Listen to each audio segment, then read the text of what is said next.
I guess, welcome everyone to the final Rust formal methods interest group of this year.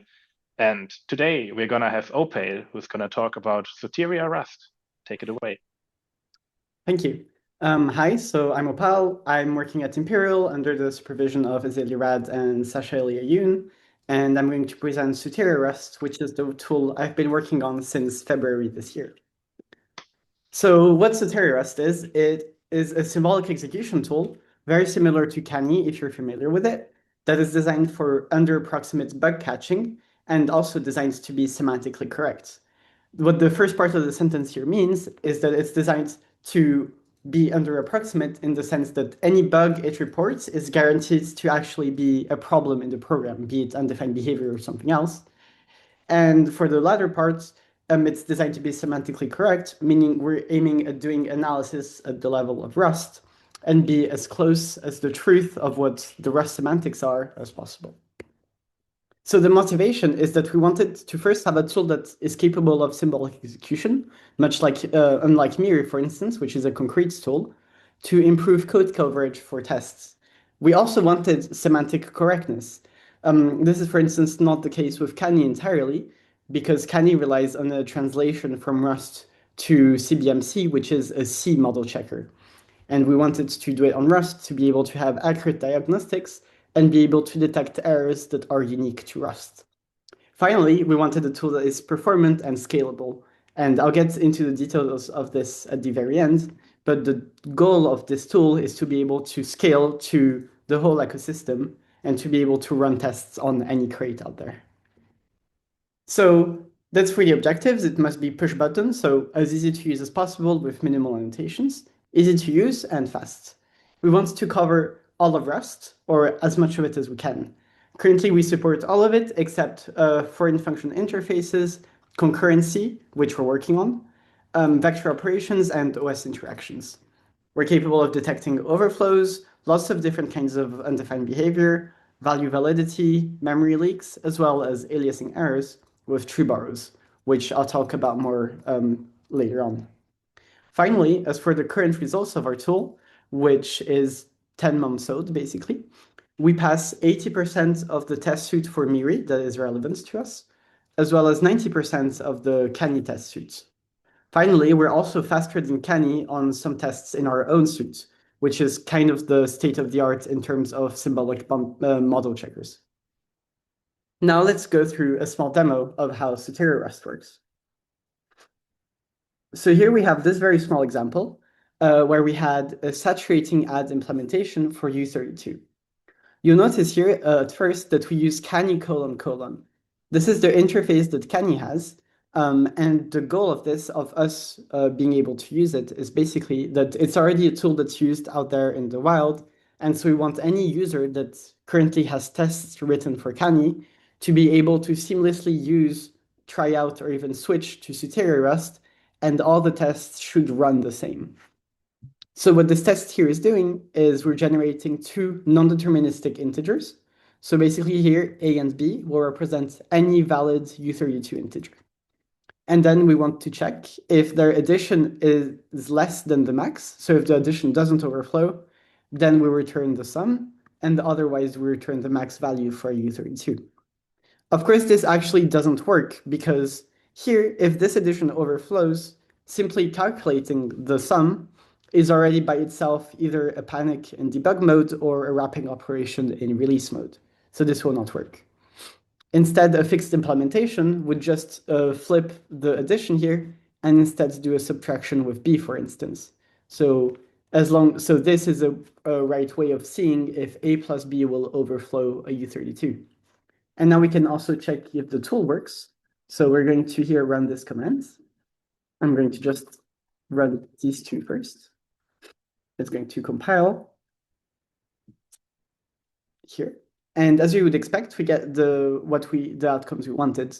So for saturating add overflow, it tells us exactly here that there's an error that occurred on A plus B. And it tells us also the path condition, which is basically the symbolic state, the logical state in which this error occurred. As for the second case here, saturating adds, we get a success. We don't get any errors. And we also get that we run two branches, since there is the first branch here where it doesn't overflow, and the second branch here where it does overflow. And we also get, again, the logical environment for these two branches. Soteria Rust is also capable of detecting, for instance, memory leaks. So here we have a simple function that allocates dynamically using box, and that then makes Rust forget about the box, meaning it won't be dropped, and so the memory won't be deallocated, creating a memory leak. So if we were to just test this function now, I'm just going to change that. And as we would expect, it also tells us in this case that memory leak is a leaking function and that some allocation wasn't freed properly.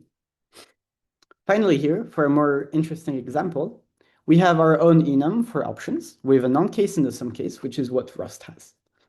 Then we implement arbitrary, which is basically a function to generate a non-deterministic option of type t. So basically it will do a coin flip, as we see here, and if it's true, it will return a sum option with some non-deterministic value, and if it's false, it will return none. So this would generate every possible valid value for this enum. And so what we do in this example here is we create this option, we create a pointer to it, and then we offset the pointer by 1, and we try dereferencing that pointer. And so at this stage, what happens is that if we have sum of some U32, we'll have the first part, which is the discriminants here, whoops.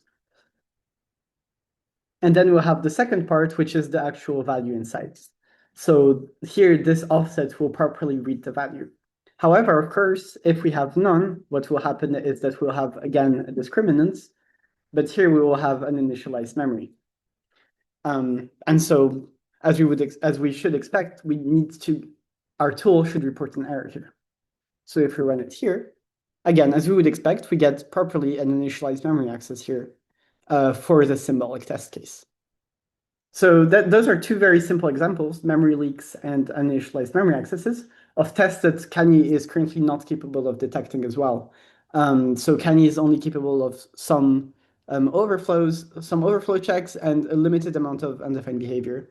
And so the goal of our tool is to have symbolic tests that is capable of covering more Rust and detecting more kinds of errors, if possible, faster. Okay, so now let's see what we're going to go through in this talk. First, I'm going to give a quick primer on what symbolic execution is. As I mentioned briefly, it's basically the foundations of how this tool works, and so we should see kind of how it works. Next, I'm going to present Soteria Rust from the ground up, giving a brief overview of what the interpreter looks like, and then presenting the values, which are the foundation of the interpreter, as well as how the heap is designed to be efficient.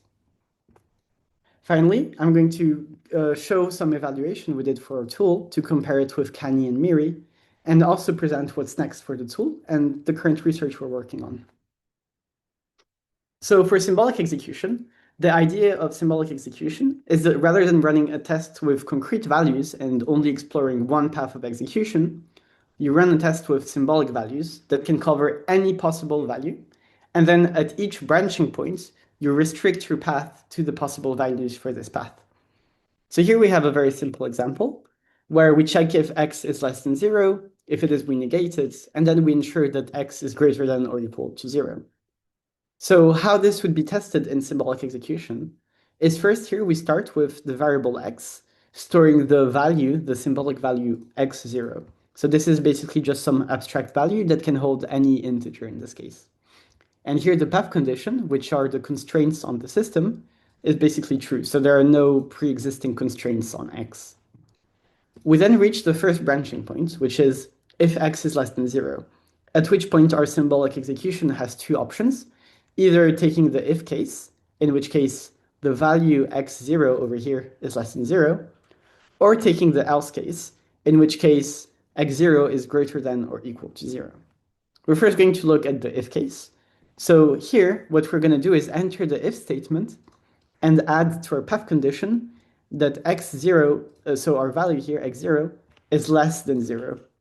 We're next going to execute our statement here, negating the variable. And finally here, we're going to reach this assertion. And so at this point, what we want to do is basically check if the assertion can fail So if it's possible that while the value x0 is less than 0, and the program variable here is the negation of that value, if it's possible for this to be true while this assertion to be false. And so this is encoded here as a Boolean formula, where we have x0 is less than 0, and this negation is false. So minus x0 is greater than or equal to 0. And so the way we actually check if this is true or not is we use an SMT solver, which is basically just a tool that's given a set of constraints, tells us if there is a possible way to assign values to variables such that these constraints are true.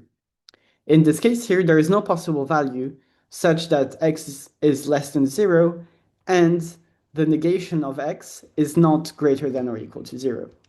So the tool will return unsat. Next, we would explore the second branch, the else branch. So in this case, we have instead that x0 is not less than 0. And again, we reach the assertion. And similarly, we just ask the sat solver if it's possible that x0 is not less than 0 and x0 is not greater than or equal to 0. Again, this isn't possible. And so it would return unsat. Next, onto Soteria Rust. So Soteria Rust is, as I said, this engine that uses symbolic execution for the Rust. The way it works as a frontend, on the frontend side, is that we interpret over the ULLBC AST, which is basically a variant of MIR, the Rust intermediate representation that's oriented towards analysis. For those unfamiliar, MIR is basically where most of the semantics of Rust are actually defined. So it is the lower level of Rust where everything gets desugared. So the way the tool works is basically the user provides either one Rust file or a crate. We then use Karen, which is an intermediate tool to convert Rust to ULLBC.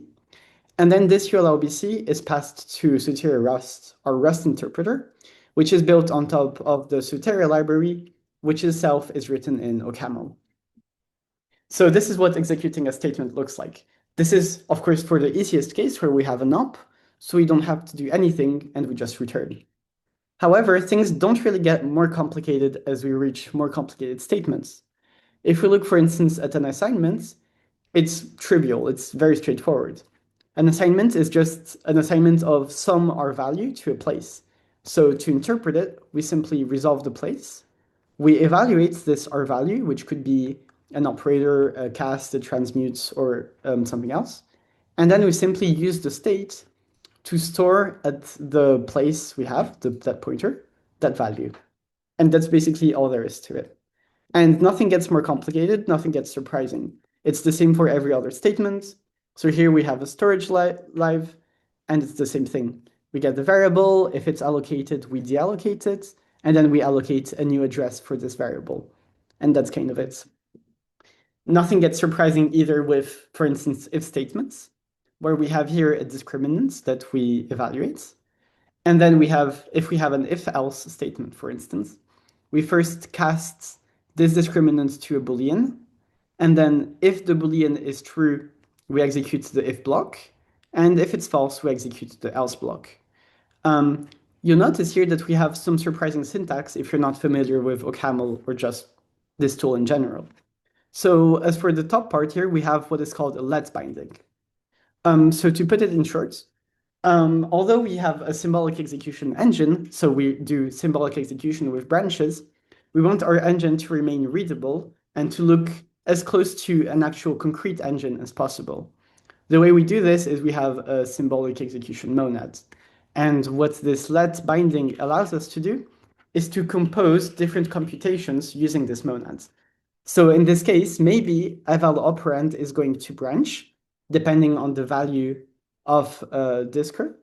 And so depending on that, we'll get different branches. And what the let binding will do is for each different branch, execute this bit of code. So this is a really nice aspect of Soteria Rust where, although it is symbolic, it is relatively implicit and one doesn't have to worry about it when writing the engine. Similarly here, once we've casted the discriminant to a Boolean, we use an if sat which is the symbolic version of an if-else statement. So, of course, an if-else statement only works if you have a concrete Boolean which you know whether it's true or false. But it could be the case, as we saw earlier with the symbolic execution example, that it is a symbolic Boolean that we need to assess the satisfiability of. In which case here we use this syntactic sugar, and that what it will do is it will try calling an SMT solver. And if the Boolean is satisfiable, it will run the if block. And if it's not satisfiable, it will run the else block. With the added case that if both the symbolic Boolean and its negation are satisfiable, we then run both branches, basically, which is the core of symbolic execution.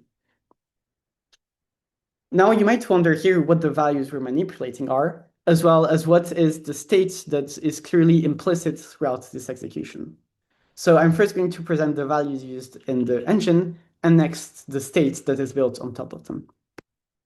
So, as I said earlier, the aim of Soteria Rust is to have a semantically correct interpreter.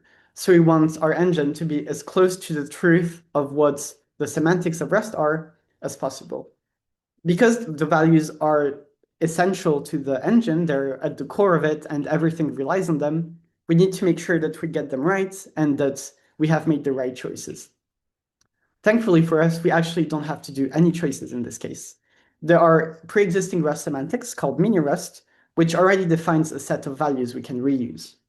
So this is what the MiniRust values look like. They're basically what you would expect with integers, booleans, pointers, tuples that also count for arrays and structs, variants for enums, and unions. And so this looks perfectly fine and usable. And so the choice we made in Soteria Rust is to basically just reuse those. So on the right here, you have the values in Soteria Rust. And as you would expect, we get a very close match to MiniRust. We have integers here, pointers, enums, or variants, as they're called in MiniRust, tuples, and unions. You also notice that there are here some type annotations.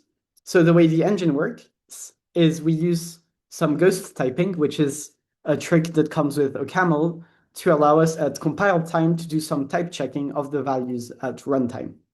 So in this case, for instance, our engine is capable of guaranteeing that an integer will have a symbolic integer or a float will have a symbolic float, which avoids us a bunch of different kinds of programmer errors when developing the engine.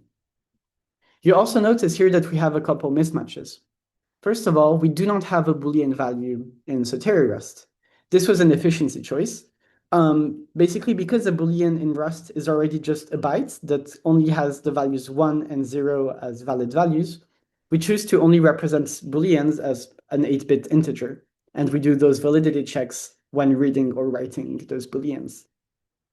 Similarly here for unions, MiniRust represents them as chunks of bytes.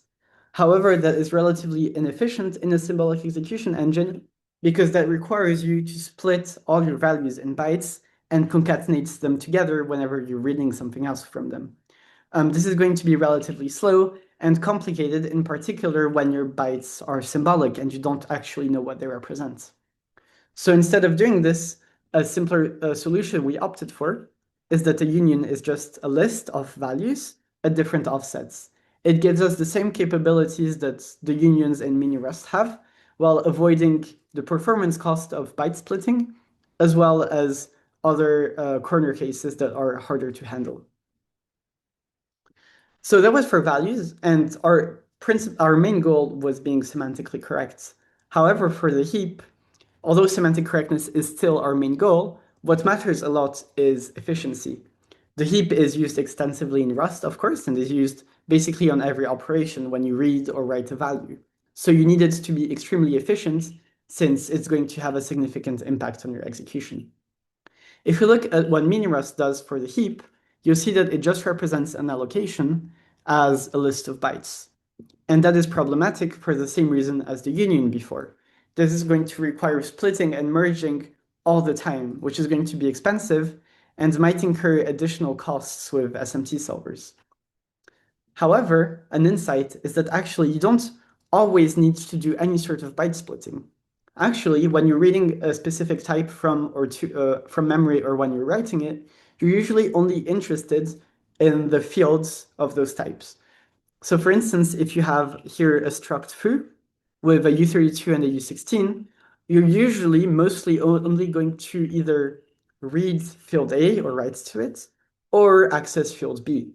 It's very rare that in an actual program, you're going to, for instance, read the first half of A, the second half of B, you're going to merge them together in some way. That's rarely the case. And so we don't actually need to really account for those situations. Instead, what we do is we have our heap represents different disjoint blocks of different sizes. So this is what it looks like in the end. We have different allocations.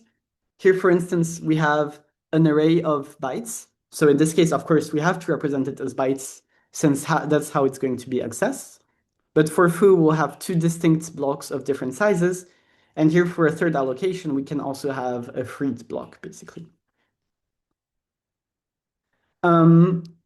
I've also mentioned at the start of the presentation that we want to support tree borrows. So now I'm just going to do a very small detour to explain how tree borrows work for those unfamiliar. So Rust comes with some aliasing rules for pointers and reference, which basically states that you can only have one mutable reference to a location or several immutable shared references, and only one of the two. The compiler checks already for this, thanks to the borrow checker. However, once you enter unsafe Rust, of course, this guarantee is gone, and you can do aliasing as much as you want. However, the Rust compiler will still have some assumptions about how pointers and references are used, and so there will be undefined behavior if you break those rules. And so this is what tree borrows aims to represent. It's the operational semantics of how pointers and references behave within and outside unsafe Rust. So if we look at this example over here, we have our root value here, root, and we create a mutable reference to it in pointer. So this will create here a state in the tree borrow state, where we have pointer here that is in the initial state reserved. I'm not going to go too much into the details, but basically every reference has a tag, and every tag has a given state for this allocation. Next, within this unsafe block over here, we're going to create two aliasing references to pointer that we're going to name X and Y.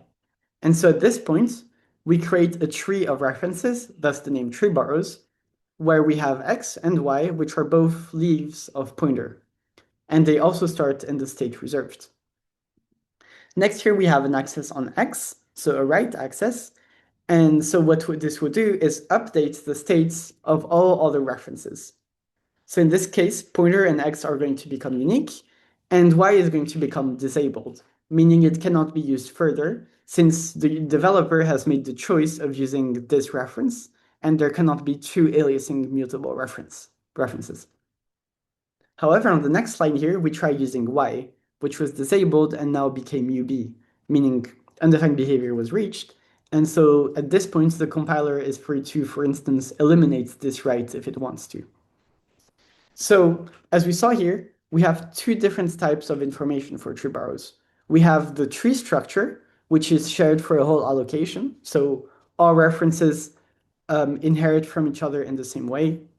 And we also have to track the state of each tag at each address.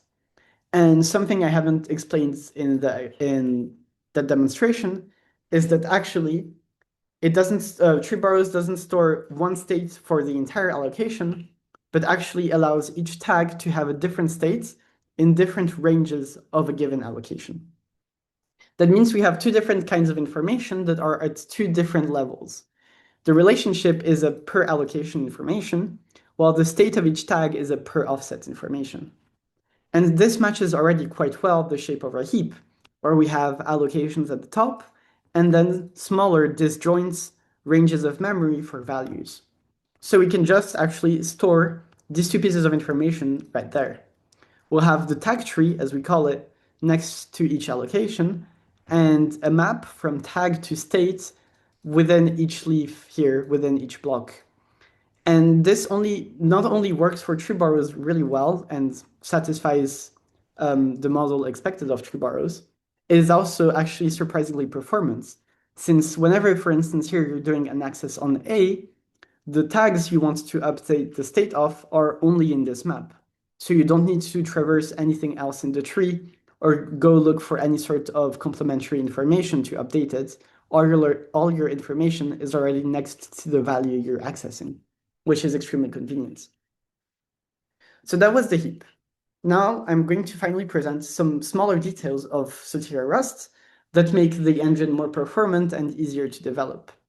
Rust is a rather complicated language and evolves quite fast. So we want to make sure that Soteria Rust is easy to maintain and work on so that we can adapt to new changes and keep it as convenient as possible. An example of such unstableness is Intrinsics. They're basically compiler built-ins that every external tool needs to implement itself. They change very regularly. As you can see here, they've changed basically every week since July, and there are a lot of them, about 220 last time I checked. They need to be reliably implemented, of course, and they need to match the latest version of Rust C. So if we want to update our tool to work on the latest version of Rust, we need to make sure that we didn't break anything by keeping the intrinsics as they were. Rust already provides us with some information of how the intrinsics behave. We get the documentation of the intrinsic, of course, as well as its arguments, its return type, and possibly any generics it has. So a solution to this problem, to this maintenance problem, is actually just to generate stubs directly from the Rust code source. And this is what we do. If we look here, this is the Rust codes where we have 2 pointer inputs and 1 usize inputs. And so the generated OCaml interface is also going to have 2 pointer inputs and 1 integer, well, 1 symbolic integer input. And this is also possible thanks to the fact our engine is well typed, as I was saying earlier, meaning we're not just manipulating any value, but actually, whenever we can specify exactly what type of value is manipulated within the intrinsic. Similarly, since the intrinsic has 1 generic argument, that is also passed here as an argument to the function as it might be needed. We're also capable of keeping the comment next to the signature, meaning that if you're working on an intrinsic and developing and working on Soteria Rust, you don't need to actually leave the source code and go elsewhere to look for the documentation. It's right there where you'd expect it. I'm now going to demonstrate a very small example of what implementing an intrinsic looks like. So here, if we open our intrinsics file, I'm going to implement the saturating adds example, which we just saw here in Rust codes. Well, where is it? Which we saw right here. So if we look at the interface for intrinsics and we look for saturating add here, we can see it receives 3 arguments, a type, which is going to be the type of integers over the saturating add, 2 values. In this case, we cannot know for sure that they're integer values because the signature just tells us that they're of type T. And finally, we need to return some arbitrary value. We know for sure in this case that A and B are going to be integers of type T, and that we need to return something of type T as well. We also get here some documentation in case we don't know what saturating add does. So if we jump here to the code, we're going to first have those 3 arguments, T, A, and B. So the first thing we want to do is that we know that T is going to be a literal, and more specifically, an integer. So what we can do is simply here cast it to a literal type like this, which is basically any type that is an integer, a float, a character, etc. Next, we can also cast A and B to be symbolic integers of type T. And the way we do this is we have this function called asBase, and we just call it like this. So for now, there is nothing really surprising. We're just setting up our variables for execution. The last piece of information we need is we need to know whether T is a signed integer or not, since if T is whether T is signed or not will mean we get different kinds of overflows when we do the addition. So here we're going to have signed is layouts dot is signed for that type. Okay, and now finally we can get going. So the first thing we want to do is actually check if this addition overflows. So this is a symbolic operation, meaning we cannot know for sure since A and B might be symbolic and not concrete numbers. So in this case here, we would use bit vectors dot add overflows. We need to know if it's signed or not, and then we pass it to arguments. At this point, what we need to do is actually just do symbolic execution and check. So we would branch at this point. And what we do is if overflows, then we have some to do here. And otherwise, what we can do is simply return an integer, which is the addition of A and B, like this. And so that's the base of our code here. This is simply a return statement, basically, for our symbolic execution monads. We're returning a value of type integer. And here we have our two integers, and we do an addition, basically. This is the infix operator we use. It's an arbitrary choice of syntax. Next here, we're going to implement the overflow case. So there are three cases to consider. First of all, we need to know whether it is assigned literal or not. If it is not signed, then it's straightforward because the only way we can overflow is getting into the positives, so getting a value that's too large. In which case, what we want to do is return an integer that is the max value, basically, for that literal. So the way we do this is we use this utility function, and here we call the max value for this type. Like so. So what, again, this tells us is we're returning an integer, and what this integer is a bit vector of type t. This matters for the actual size of the integer itself, and we return the max value for this type. If it is not signed, however, then we have two cases we need to consider, which is whether we have an overflow in the negatives, at which point we need to return the minimum value, or an overflow in the positives. So to check this, again, we cannot do it in the concrete case because A and B might be symbolic. So what we use is an if sat here. And the way of checking for this is checking if A is less than 0. So like this, oops, z.0. And so the way this works here is that this is a signed comparison because we know that A is signed, is a signed integer. And we're comparing to see if it's less than 0, because if A is less than 0 and we get an overflow, then necessarily the overflow is in the negatives. And otherwise, it's an overflow in the positives. Sorry, this is wrong. Like so. And so here, the way we implement this is basically the same way. If it's more than or greater than or equal to 0, we return this. And otherwise, we return the min value, which is going to just be this. And that's all there is to it. In about 12 lines of code, we implemented an intrinsic for Rust, and we also know at compile time that it is correctly implemented and that it receives the right number of arguments, etc. We can also here make sure that we've implemented it correctly by actually reusing our example from earlier. So let's call this res that we return, and we want to make sure that res is equal to core intrinsics saturating adds of A and B. And so this is going to basically call the intrinsic we just implemented. And so if I go here and I recall this function, hopefully our test should pass. Oh, I forgot an exclamation mark. Right here. And just like this, we get that saturating add passes. In this case, we get an additional branch due to the way we implemented the intrinsic. It can be avoided, but I'm not going to go into details about it. And yeah, we just saw that our concrete implementation for saturating add for a U32 matches our symbolic interpretation, symbolic definition of saturating adds for a U32 that we've just done over here. Good. Now that was the implementation of the engine, we're going to look at some evaluation that we did to compare it to other tools. So we did the evaluation in 3 different ways. First, we used the MIRI test suite to ensure semantic completeness. Because MIRI is the de facto truth of how Rust behaves and what is and isn't to be in Rust, we care a lot, of course, about making sure we pass this test suite to make sure we get the expected behavior. The next test suite we tried is Kani's because it's a symbolic engine, and also our tool is designed to match Kani's interface. So we need to make sure that we support the same interface that they have, and that we have the expected behaviors for symbolic tests. Finally, here we did also some custom tests for the symbolic heap to make sure that our heap implementation is efficient and works well. And so for this, we designed a few tests around data structures from the standard library. For the MIRI test here we have about 512 tests that match our current coverage of Rust. As we'd expect, MIRI passes all of them in about 1 second.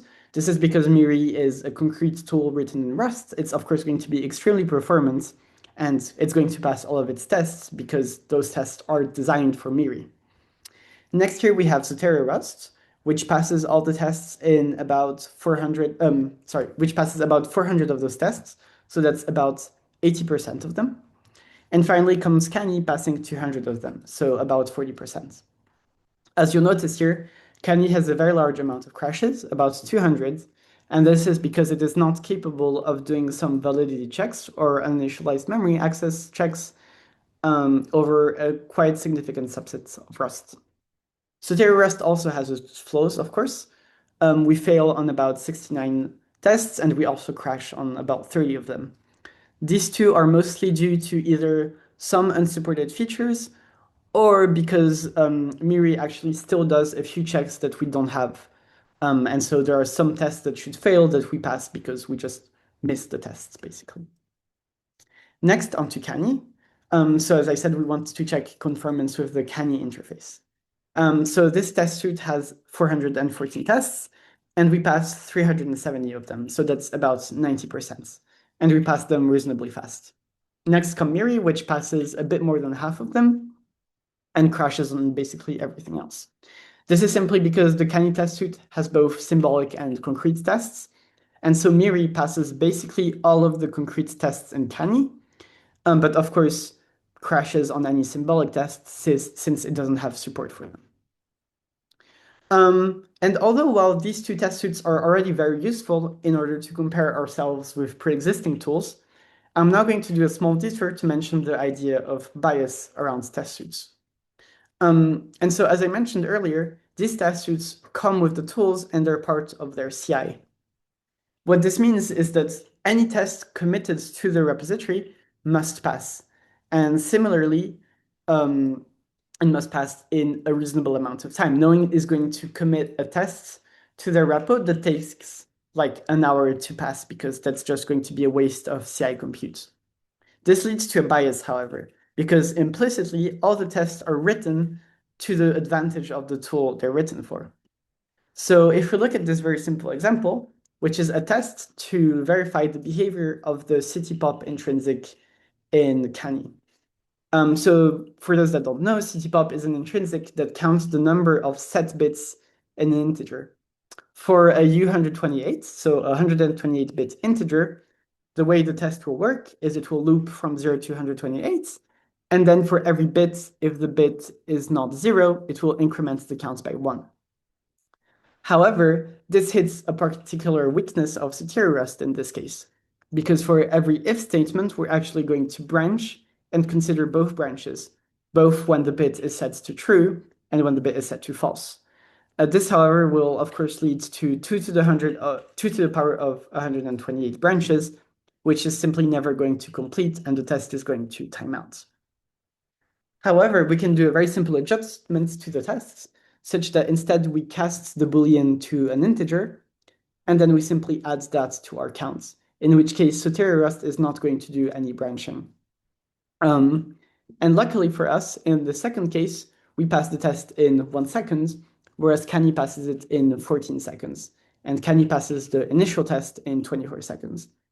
Of course, this doesn't mean Soteria Rust is perfect or better. In this particular situation, for instance, there are 2 equivalent tests and we can only pass 1.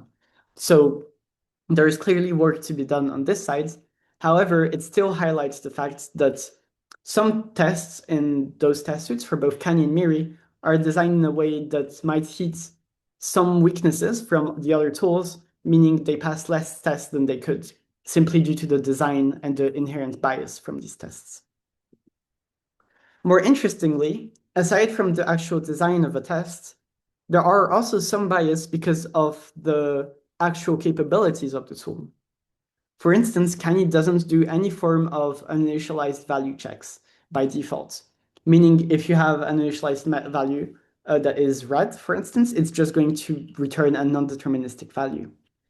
In this case, for instance, this is a test that comes from Kani, and it tries to swap some values, basically, using copy non-overlapping.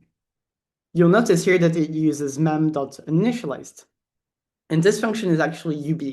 It's been deprecated since 2018, I think, or 2019, because it basically just returns an initialized value, which is going to be undefined behavior in basically all cases. So what happens here is that Kani will pass the test, and the test suite will expect the test to pass because, well, Kani passes it.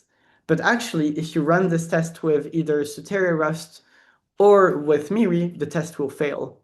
And so that's another sort of bias, which is that the way the test suite is designed currently, neither Soteria Rust nor Miri, for instance, are capable of passing 100% of the Kani tests, since the Kani tests have actual undetected unsoundnesses. This is the case for about 10 tests in the Kani suite, and although it isn't really the case for Miri, since it is really the ground truth of Rust and kind of what defines what undefined behavior is, to some extent, it is also the case in Miri, since Miri has some checks that are still experimental and haven't been agreed to in terms of what constitutes UB in the language. So as an attempt to have a test suite that has no bias, we wrote our own data structure. And actually, to make extra sure there is no bias, we didn't even write it. Instead, what we had is we asked an AI copilot to write a bunch of tests for 7 different data structures. And then we read through those tests simply to make sure that they make sense and they're actually checking for some behavior. And then we ran both Soteria Rust and Kani on those tests. In total, there's 72 of them. And of those 72, we pass all of them in about 7 seconds, while Kani passes about 40 over here. Because we observed that, of course, a lot of those tests were timeouts due to loop unrolling, which is a feature Kani has, we also tried rewriting all of those tests to have loop annotations for unwinding for Kani. So in this case, we picked the minimum possible bounds for loop unwinding, and we ran Kani again. And so Kani still isn't capable of passing all of those tests, but of course it passes a few more, only timing out on 14 of them. So this is just to show that, as we saw, we of course don't pass all of the Kani tests, we don't pass all of the Miri tests. However, our tool also has strengths that are not necessarily shown due to the bias in other test suites. In this case, for instance, it's unlikely anyone is going to commit a test suite that is very intensive on a data structure to Kani, because Kani will simply time out on it. However, it is a very recurring pattern in real Rust, and so it is definitely something we want to support, of course. Now, as for future work and objectives. So currently, we're working on supporting polymorphism in our tool. From what you saw so far, we only support monomorphic codes with some code harness, similarly to Kani, meaning the user needs to write a main function that will then set up some symbolic variables and call the code with it. However, we want to go further than that. So we're going to work on polymorphic symbolic execution and compositionality, which with the end goal of being able to run by abduction, which is basically allowing the user to run Soteria Rust on an entire crate without having to write any sort of harness for it. On the other hand, as for the language support for Rust in general, we're also working on adding support for concurrency and for foreign function interfaces. The way this would be done is that I haven't mentioned it in this talk, but we also have this tool called Soteria C, which is similar to Soteria Rust and is capable of symbolic execution for C. So basically, we could leverage both engines together to be able to have Soteria Rust basically delegate execution to Soteria C as soon as a foreign function is called, and then resume inside Soteria Rust when it returns. Our final vision is really to be able to do ecosystem scale analysis. So once we have by abduction, polymorphism, etc., we want to be able to apply our tool to the entire ecosystem with, for instance, Crater. This is only possible thanks to Rust being a modern programming language, meaning that it's actually very easy to do a creator run and run some tools on every crate that's out there on cargo, which isn't, of course, the case with, for instance, C, where most libraries barely come with very easy to automate instructions on how to build the library itself. The final goal is really just running Soteria Rust on every crate and trying to find bugs and benchmark the performance of our tool, as well as helping libraries out there. Thank you very much. Are there any questions?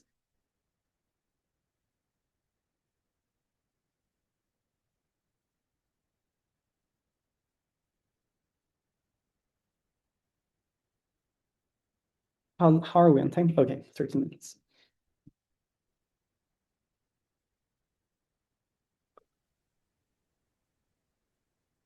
So how do you deal with loops? I may have missed it at the start of the talk. So currently we don't really have any sort of invariance for loop or anything of the sort. So we'll just run the loops as many times as it takes. And we have some notion of fuel, but by default there is unlimited fuel. So if there is a very long loop that will run for a long time or that has some symbolic bounds, we might timeouts. There are some configuration options you can pass to the tool to bound it to a certain amount of branches, however. And is there any kind of data structure abstraction?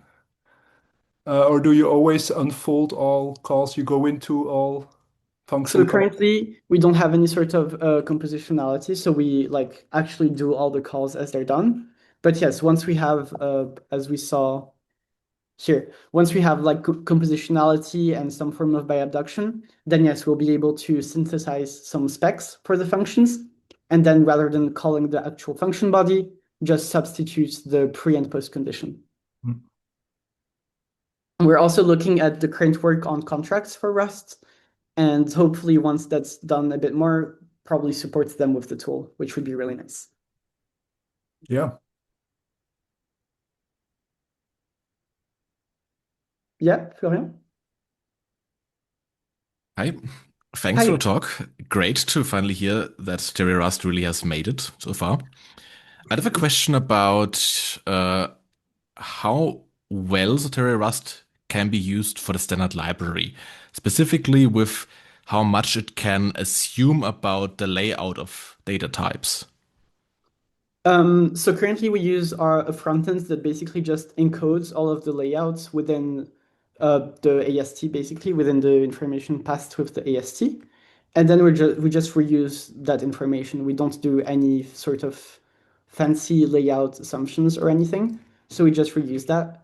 And I'm also working on implementing a flag so that you can also reuse the layout randomization that Rust provides if wanted. However, of course, that does mean we only run on monomorphic code so far. So like if you're trying to test for VEC, for instance, you'll have to instantiate it to different types and run tests on those, if that answers your question. Yes, thanks.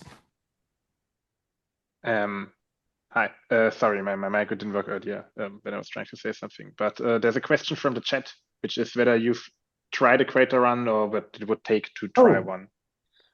So we haven't tried a creator run yet. First, because we haven't had the time, and secondly, right now our tool still requires some test harnesses to be written, and so most crates out there don't really have any harnesses we can leverage. It would be an option to actually just run concrete tests like we do for the Miri test suite and just try seeing if we can catch any sort of undefined behavior there or aliasing errors or anything of the sort. We just haven't gotten around to it, but that would also be an interesting experiment while we work on compositionality.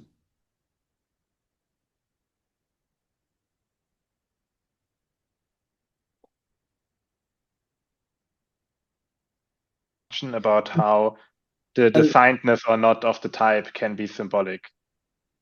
So I guess that depends on having the polymorphic symbolic thing, or like, because otherwise, if you monomorphize, you would know whether the type is symbolic or not, defined or not, right? Yes, that's true. Actually, I haven't considered it much yet for intrinsics in particular, but probably what would happen is simply that even whether a type is signed or not would just be some symbolic information. And in this case, I mean, Here, the only change really is that instead of if, you would have an if set, and the code would work the exact same, and you would just branch on whether this thing is signed or not. And that's kind of it. I see. But yes, that's an interesting question, and I haven't thought much about, in particular, how it works for polymorphic integers, I guess, more specifically. And yes, as Sasha was saying, for the creator run, in theory, you could run it. It's also a matter of, I don't think we'll find anything Miri can't, and we'll probably be a bit slower. So it's a matter of Amazon credits, more likely. But it could be done at some point. I have yet another question. So you talked about how you made the memory optimized, I guess, by storing values instead of bytes. Yes. What happens if I now do a weird access where I like look at the topmost byte of an integer or something? It works. It's not So stored as individual bytes. Okay. basically, I haven't gone too much into detail, but really it is a byte heap. It's simply a lazy byte heap. So if you actually try reading the first byte here, for instance, of A, it will just split that block into the first byte and the 3 other bytes, and it will return the first bytes.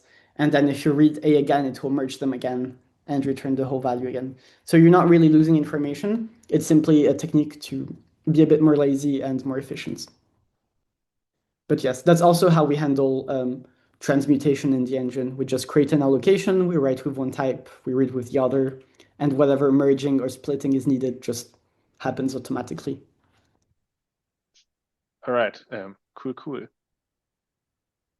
Are there any other questions? So do you also track? So your encoding of the tree borrows it deals with protectors? Yes. So here it's slightly simplified, but basically the way what we store here for a tree is the relationship between each tags and whether a tag has a protector. And then within the state, we store the actual state of the tag as well as whether the protector is toggled, since that has an effect on the abstract machine. Yeah, and also, do you check boxes so that a box is a unique pointer? So I think that's one of the 2 flaws we have right now. I don't think we do any special handling of boxes, which is something I would like to fix, and it should be relatively straightforward. I just need to get around to it. And the other thing is, recently there's been some work on making unsafe cells better in tree borrows, meaning bytes are tracked individually on whether they're in an unsafe cell or not.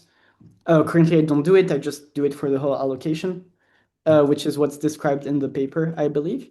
But ideally, that's also something I would change soon. Yeah. Yeah, my bachelor student did that. Oh yeah, it's really nice. It works well, so it's nice. Yeah, I just haven't gotten around to it. I did the implementation back in April, I think, or March. I just made sure I passed most tests, and I haven't looked at it much since, but I need to do it. Yes. You talked about how Miri just crashes when you run it on like half of Kani's tests. Yes. I'm not sure. I mean, this is maybe not too relevant a question for you, but can you like make Miri interpret Kani any as just a non-deterministic choice, and then at least it doesn't crash? Yeah, probably. I mean, I know Miri has support for like some Miri built-ins, basically. Like it has a promise alignment and stuff like that. So yeah, it's probably doable to do that in some way. I just haven't really had the time to do it or gotten around to it. But one could probably write some wrapper for Kani for Miri and then interpret those in some way. Yes. I see. Yeah, and I guess as Sasha says that assume statements probably Yeah, are more very when you try supporting everything, it could get complicated. I think for the basic cases, you can get quite a bit done already, maybe. I'm not sure. I also wanted to comment that running, like downloading a few tens of thousands of crates and running all the tests is a good way of, I don't know, figuring some things out. At least that's what we did with tree borrows. And yeah, it kind of works. There are quite a bit of tests in the test suite, right? So like, That's true. Yeah, just running tests that are meant to pass and seeing if we crash or if we fail would be good, I think, at some points. And we need to do more real world case studies. We have one that I haven't presented here for a timekeeping library, which works reasonably well, but we haven't done a lot more in terms of like case studies. And yeah, the example Kani Sasha gave is interesting for Assume, I guess. And I joined kind of late, so I was just wondering if you had any plans to reach out to the community and ask for help to, finish out some of the corner cases. Yeah, that would be lovely. I mean, the tool is open source currently. We haven't done any particular outreach for like developers. I mean, we've presented the tool in a couple places. But yeah, it would be lovely actually to have some help in some corner cases or just adding features that aren't really in our priority. I mean, I mentioned vector operations, for instance, inline assembly, and other sort of like corner features where like they can definitely be implemented in Soteria Rust. Like vector operations, I think shouldn't take more than like a couple weeks, but it's just I don't really have the time right now and I have other priorities. Sure. But we're definitely open to contributions. But let me just congratulate you. This is very impressive work. Thank you. Yes, thank you, Sasha. He posted the link to the repository.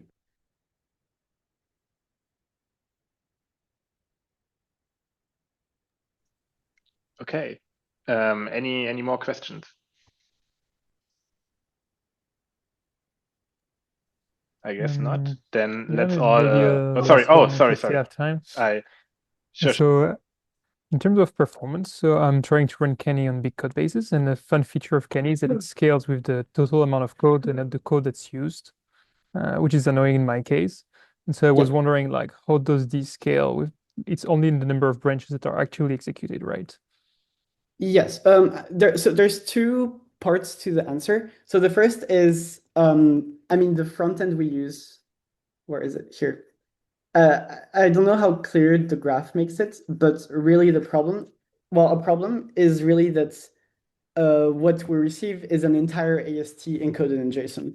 So if you have an extremely big code base, it might take like a couple minutes to first parse it into JSON. Once that work is done, you can actually reuse the file, so that's fine.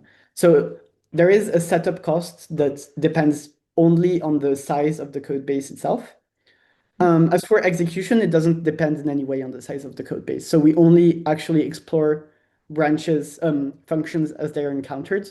So if you have like a million unused functions, it's not going to incur any additional costs really in the execution. So that's fine. Awesome. Sounds great.